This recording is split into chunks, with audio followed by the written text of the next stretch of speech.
ભેંસ, આ તો ભેંસ હો. ધીસ ઇઝ બફેલો, ભેંસ, પાડાની મમ્મી. આને શું કહેવાય તમારે? આને બફેલો કહેવાય, પાડાની મમ્મી. અરે પાડાની મમ્મી, તું મુંજાતી નહીં હો. આજ ભલે તારા ગાંડા બાવળ હેઠે બેહવું પડ્યું હોય, આ દેશી બાવળના છાયા બેહવું પડ્યું હોય, પણ તું મુંજાતી નહીં. આવનારા સમયમાં છે ને, આમ જો આ સદભાવના હજારો વૃક્ષો વાવ્યા છે અહીંયા હો. એના છાયા બેહવા મળશે તમને. જો આ ભેંસ છે, ગાય છે, આખું ગૌધણ આ ગામનું આ વૃક્ષો નીચે ચરી રહ્યું છે.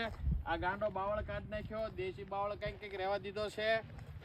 આ ઘાસચારો ઉગ્યો એમાં આ ગૌધણ ચરે છે, ઘાસચારો મેળવે છે. અને કહેવાય ને કે આ ગાયોનો ગોંદરો, એ હાચુકલો ગાયનો ગોંદરો કહેવાય. આ હકીકતમાં ગૌચરની વ્યાખ્યા સાબિત થઈ કે આ ગૌચરને ગૌચર કહેવાય. એટલે હકીકતમાં અહીંયા ગાયો ચરણ કરી શકે. આગળ બતાવો તો ભાઈ, આ ગાયો ઘાસચારો ચરે એ બતાવો. આવો મારી સાથે આવો ભાઈ.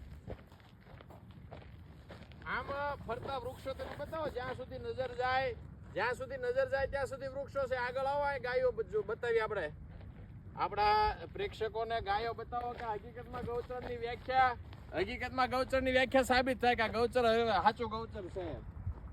આમ જો તમે કેટલી ગાયો ચરે છે, કેટલી ગાયો અહીં ચરે. તમે એકવાર નજર તો કરો. આવનારા સમયમાં આ વૃક્ષો બધા મોટા થશે, અને વૃક્ષો મોટા થશે પછી અહીં ચારો મળશે.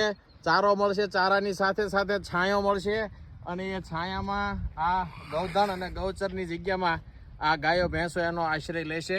આવા સદભાવના વૃદ્ધાશ્રમ દ્વારા હજારો વૃક્ષો આ ધરતી ઉપર વાવીને મોટા કરવાના અભિયાન સાથે જવાબદારી સાથે વાવેતર કરી રહેશે. ત્યારે ગૌચર બચાવો, ગાય બચાવો, પ્રકૃતિ બચાવો, પર્યાવરણ બચાવો.